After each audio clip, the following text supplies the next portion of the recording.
So we're here with Larry Mongo of Cafe de Mongos.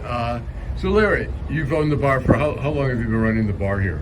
When I first opened was 85, 86. Okay. Kept it open for about 10 years and I mothballed it for about 10 years for private parties. Right. Because it had gotten to the point you get tired. Right. And this area still was not developed the way it is right now. No.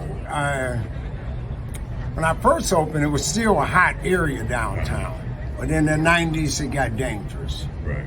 Then again, around 205, 206, I started noticing the pollinators, both black and white. Young people down here living in, at the time, illegal lots, whereas they could get 2,000 square feet for only $400 a month. So I noticed a friend of mine, the manager, actually, Christine, she said, Larry, you ought to see how many people live downtown. I said, you're crazy. She said, you need to go at night and see how many lights is on. She said, also, look and see how many television antennas is outside, satellite dishes. So I started counting. I said, you know, at night, there's a city. And to make a long story short, that city is who patronized Cafe de Mongos, opened it, and I truly thought I would only be open maybe 6 months. I was open on Fridays only. I told my wife, really, I said, these little white kids to get bored in a few and they gone. I really thought so. And it just kept multiplying. And you're pretty popular. I can show right now there's people here out on the sidewalk there. So let me ask you, you were in the news recently. You had somebody threw a chair through the window. Yes. And then you had another guy 45 minutes later who crawled through the window. What was your reaction when you first saw well, when we got video? The call and I came here, I saw the window had been broken. I saw the video, and the video first showed the black guy in here. He was very polite. He moved my plants around. You know, he didn't break nothing. Clammed through all that glass. Went to the bar, checked the registers. Now, mind you, I got Johnny Walker Blue up there. I got Scotch up there, $700 a bottle. He didn't touch nothing. He took my three $2 bills. And I'm saying to myself, all of this for $6. But my manager pointed out to me, Christine, she said, you know, the guy was polite. I say, how? She said, look at this video. He actually, when he left, he checked the door to make sure it was locked. So I'm like, wow. But I said, who broke the window? Because the police was there and they got a report. We got the black guy. We know what bus he caught. We're gonna pick him up and arrest him. And Christine said, you're right. I said, let's keep playing the video. Sure enough, we played back 20-something minutes or 30 minutes. Here's this young white preppy kid. He's the one that threw the chair through the window. What'd you think when you saw that? It's pretty brazen. Anger, actually very angry, to be honest with you. I really thought at first white privilege, you know, who's gonna look for me? Then I knew he wasn't a criminal for you to look for the cameras. So I figured he had some type of anger issue. Something was wrong, but he broke my window. And when I say white privilege, I don't mean privilege to be a criminal, but just what can happen to me. Living a privileged life. Yeah, I'm in Detroit. What can happen to me? Who's going to catch me? Who's going to even think I did? Were you angry when you saw that? Oh, very angry. I went back to being maybe 30, or maybe the projects. Very angry and glad that we didn't catch him, because as the police was looking for him, some of my friends was going to the hotels with the pictures and this guy, and stayed angry. Now you had an opportunity to talk to him on Thursday. I believe on it the was. phone. And first his brother called you. Yes. Correct? Now that's who took the anger out of me. If you go back to biblical terms, I really don't answer unknown numbers. Uh-huh. But for some reason, I answered that number. And it was this young kid. And really that kid... What did he say? How did he introduce himself? He said, I'm, whatever his brother name was, he said, I'm Jaden's little brother. He said, that's not my brother. I said, hey, what do you mean? He said, that's not my brother. That's not his character. He said, sir, please.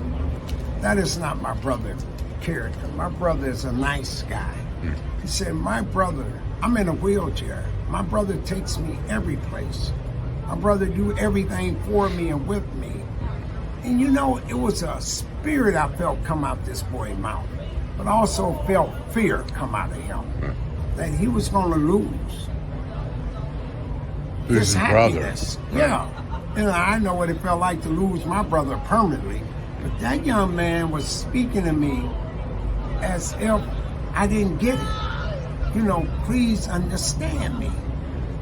And it kind of bothered me that here's a 19-year-old boy asking a 73-year-old man, 73, I'm 73, can you A young 73. Yeah, thank you. But can you find forgiveness and help me? How could I say no? But I'll be honest with you. I don't know what took over me, because he called Saul, according to the biblical teaching, but he hung up on Paul. I had changed. All my anger left immediately. And then did you talk to the father next, or did you talk? Father called me, and I would say again, lucky the father didn't call me first, because I figure father's going to say what father's going to say. But that brother is who moved. After I talked to the father, I told him, I said, your other son already called me. He said, my other son. I said, yes. I said, he's in a wheelchair, and I heard the man kind of gulp, you know, as if he had, how did he reach out to you? How did he get your number? Right. And it was a pain I felt his father had, you know, for the love of two sons. And that his baby son called. So finally, Jaden called. And you know. And how was he when he called you? Oh, very apologetic. You wouldn't even think it was the person who broke the window. But what was funny to me, and I say it's funny, here's the criminal calling the victim. Then he tells me, he said, you know, sir, you're a very nice guy, aren't you? I'm like, he's raw. So I started preparing him for jail because I knew. What'd you tell him? What'd you say to him? I told him, I said, look, I said, you're going to be in lockup, most likely a felon. So you're going to be with people who's going to be arraigned for murder almost. I said, when you go in there, don't say anything. I said, don't tell them you did something to me. I said, there's a lot of people know that name, Mongo. I said, there's people who might hurt you and come see me later and say, man, I beat his ass for you, and I give him some money. I said, so sit by yourself. And I said, and you're going to go through the process, but when it's all over with, I said, I'm going to work with the prosecutors and them, and your little brother saved you. I said, it was your little brother. So it turned your heart. Yeah, and then today when they came to pay me, the father. And you did you meet for lunch there? Oh yeah, we went down to Lafayette. She gave me a check, but you can feel the family. And that was a $3,000 check. Yes, and you could feel that this father and the young boy, it was a moment of weakness. That's all. I find out later they stole his phone, his wallet, all his ID, and the police is on it now because somebody was trying to use his stuff. So in a way, it's like. So do you think he was letting out some of the anger? Yes, it's like I'm trying to give Detroit a chance. I come down here, get robbed, get just He said that, or no. But you're that's thinking. what happened to Right, him. right. So the anger, just anger with himself. So he's just fed up. He was Yeah, just kind of so like he just- saw the opportunity to let out some anger. Yes, but when he realized what he did, I said, a homeless guy came in 20, 30 minutes later. Sometime I stay overnight. I said, you breaking the window didn't trigger the alarm. He did.